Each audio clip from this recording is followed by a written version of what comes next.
नमस्कार, देवभूमि चैनल में आपका स्वागत है। आज के इस वीडियो में हम बात करेंगे नाग पंचमी की। मैं आपको बताऊंगी नाग पंचमी क्या होती है, कहाँ मनाई जाती है, किस प्रकार से इसकी पूजा की जाती है, नाग पंचमी का क्या महत्व है और नाग पंचमी दो क्यों होती हैं और कौन कौन सी होती हैं। नाग पंचमी की पूजा की तिथि, मुहूर्त, साथ ही साथ मैं आपको बताऊंगी कि नाग पंचमी पर हम क्या उपाय करें जिससे हमारी कुंडली में काल सर्प योग दोष हो तो उससे मुक्ति हमें मिल जाए। तो आइए बात करते हैं नाग पंचमी की। नाग पंचमी भारत के त्योहारों में से एक त्यौहार है। नाग पंचमी सावन मास में आती है और नाग पंचमी दो तिथि होती है नाग पंचमी की, एक शुक्ल पक्ष की होती है और एक कृष्ण पक्ष की होती है। कृष्ण पक्ष वाली नाग पंचमी जो 7 जुलाई को थी वह आपकी निकल गई है और उस नाग पंचमी की मैंने पूजा विधि, पूजा मुहूर्त समय, कथा कौन सी करनी चाहिए, क्या बनाना चाहिए, किस प्रकार से पूजा करनी चाहिए, अगर आपके पास नाग ना हो तो आप क्या करें, यह सब मैंने उस वीडियो में आपको बताया था। 7 जुलाई वाली नाग पंचमी केवल राजस्थान, बिहार और झारखंड राज्यों में मनाई जाती है। शुक्ल पक्ष वाली नाग पंचमी भारत, नेपाल और हिंदू आबादी के जो भी दक्षिण एशियाई देश होते हैं उसमें मनाई जाती है और इस दिन नागों की पारंपरिक रूप से पूजा की जाती है। अब जो सावन मास की शुक्ल पक्ष की नाग पंचमी है वह इस वर्ष 2023 में 21 अगस्त को है।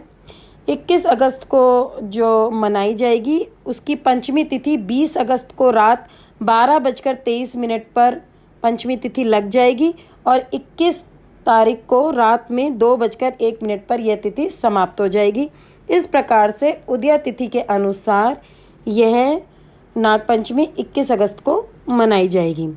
आइए बात करते हैं इसके महत्व की।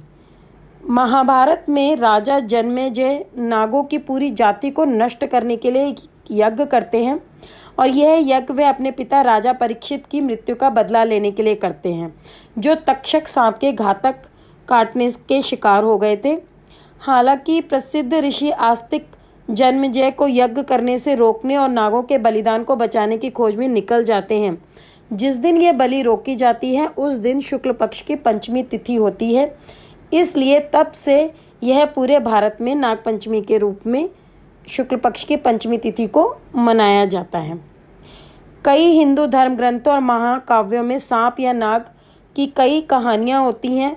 महाभारत, नारद पुराण, स्कंद पुराण और रामायण जैसे ग्रंथों में भी सांपों से जुड़ी हुई कई कहानियाँ हैं। एक कहानी में भगवान कृष्ण और नाग कालिया की है, जहाँ कृष्ण यमुना नदी पर कालिया से लड़ते हैं और अंत में मनुष्यों को दोबारा परेशान न करने के वादे के साथ कालिया को माफ कर देते हैं। गरुड़ पुराण के अनुसार नाग पंचमी पर नागों की पूजा करने से भक्त को सौभाग्य और समृद्धि की प्राप्ति होती है।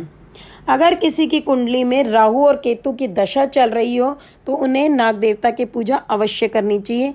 इस उपाय से राहु केतु दोष से मुक्ति मिलती है। आइए अब बात करते हैं नाग पंचमी पूजा विधि की। नाग पंचमी पूजन के लिए घर के दरवाजे के दोनों तरफ नाग की आकृति बनाकर घी, दूध और जल से तर्पण करें। इसके साथ ही दीप, धूप, माला, फूल आदि से विधिवत पूजा करें। इसके बाद गेहूं, दूध और जो भुना हुआ धान होता है उसका भोग लगाएं। नाग पंचमी पूजन से कुलों तक, मतलब कि आपके जो 7 पीढ़ी होती हैं उस तक की सर्प दोष से मुक्ति मिलती है। नाग पंचमी के दिन हम क्या उपाय करें जिससे हमें नाग देवता की या ये कहें कि हमें काल सर्प योग से दोष से मुक्ति मिल जाए। तो नाग पंचमी के दिन आप हल्दी, रोली, चंदन से नाग देवता की पूजा करें और उनकी आरती उतारें। यदि आपकी कुंडली में काल सर्प दोष है तो नाग पंचमी के दिन नाग नागिन के जोड़े को बहते हुए पानी में प्रवाहित करें। इस दिन ब्राह्मण को नाग नागिन के चांदी के जोड़े दान करने से धन धान्य में वृद्धि होती है और सांप काटने का दोष भी दूर होता है।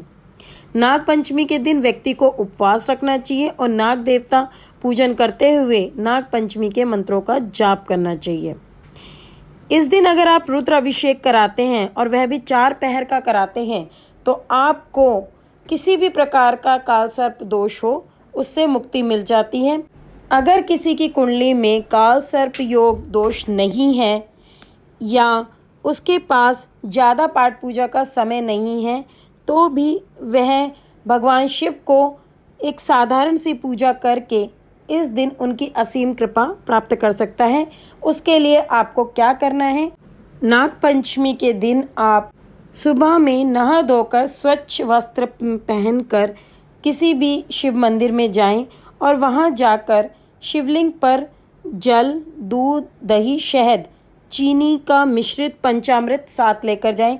सबसे पहले आपको गंगा जल से स्नान कराना है, साधारण जल से स्नान कराना है। उसके बाद ये पंचामृत आपको शिवलिंग पर चढ़ाना है। उसके पंचामृत चढ़ाने के बाद फिर से आप साधारण जल भगवान शिव को अर्पित करें। आपको इस बात का विशेष ध्यान रखना है कि जल जो है आपको पीतल के लोटे से ही अर्पित करना है। पंचामृत के बाद जब आप साधारण जल उनको अर्पित कर देंगे भगवान शिव को, उसके बाद आप उन्हें रोली चंदन का तिलक लगाएं, पुष्प अर्पित करें, बेलपत्र, शमी के पत्ते ज़रूर उन्हें अर्पित करें और फिर हाथ जोड़कर भगवान शिव से प्रार्थना करें कि आपके जीवन में किसी भी प्रकार की कोई भी कठिनाई या आपकी कोई भी मनोकामना है उसे भगवान शिव अवश्य पूरा करें। ओम नमः शिवाय।